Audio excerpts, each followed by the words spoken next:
அனைவருக்கும் வணக்கம். போன வீடியோவில் வந்து ஒரு பேஷண்ட் வந்து எலும்புக்கு எந்த உணவுகள் ரொம்ப அதிகமாக பலம் கொடுக்கும் அதை பற்றி ஒரு வீடியோ பண்ணுங்கள் சார்னு கேட்டிருந்தாங்க.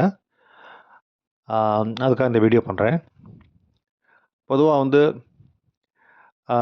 எலும்பு தேய்மானம் அப்படின்னு சொல்லி டாக்டர்ஸ் வந்து சொல்லுவாங்க பேஷண்ட்ஸ்கிட்ட. நானும் சொல்லியிருக்கேன். இப்போ பார்த்தீங்கன்னா இங்கிலீஷில் இருக்கிற பல மெடிக்கல் டேர்ம்ஸுக்கு வந்து தமிழில் மொழிபெயர்ப்பு வார்த்தை இல்லை. அதனால் நாங்கள் வந்து நாட்டு வைத்தியர் பயன்படுத்துகிற எலும்பு தேய்மானம் அப்படின்னு வார்த்தையை நாங்கள் பயன்படுத்த வேண்டியிருக்கு. ஆக்சுவலாக வந்து ஆர்த்ரைட்டிஸ் அப்படின்றதுக்கு தமிழில் மொழிபெயர்ப்பு வார்த்தை இல்லை. ஸோ மூட்டு சம்மந்தமான ஒரு நோயை நாங்கள் சொல்லும்போது கூட நாங்கள் எலும்பு தேய்மானம்னு சொல்ல வேண்டிய நிலைமைக்கு இருக்கோம். ஸோ அதை வச்சு நீங்கள் சரியான இந்த நோயை புரிஞ்சுக்க முடியாது. ஸோ அதையும் முதல்ல சொல்லிடுறேன். ஏன்னா மூட்டு வலியில் உள்ளவங்களுக்கு வந்து எலும்பு தேய்ச்சுன்னு சொல்லிடுவாங்க. பட் ஆக்சுவலாக மூட்டு தான் தேய்ச்சிருக்கோம்.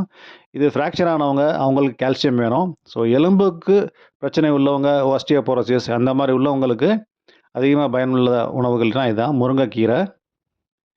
இந்த முருங்கைக்கீரையில் வந்து நிறைய கால்சியம் இருக்குது. அதே மாதிரி பிரண்டை. இந்த பிரண்டையை பவுடராக சாப்பிடுவாங்க. அதில் நிறைய கால்சியம் இருக்குது. அது ரெண்டும் மக்களுக்கு அந்த அளவுக்கு ஃபேவரட் கிடையாது.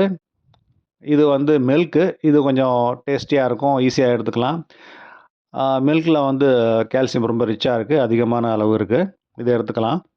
அது மாதிரி பப்பாளியில் வந்து கால்சியம் சத்து அதிகமாக இருக்குது.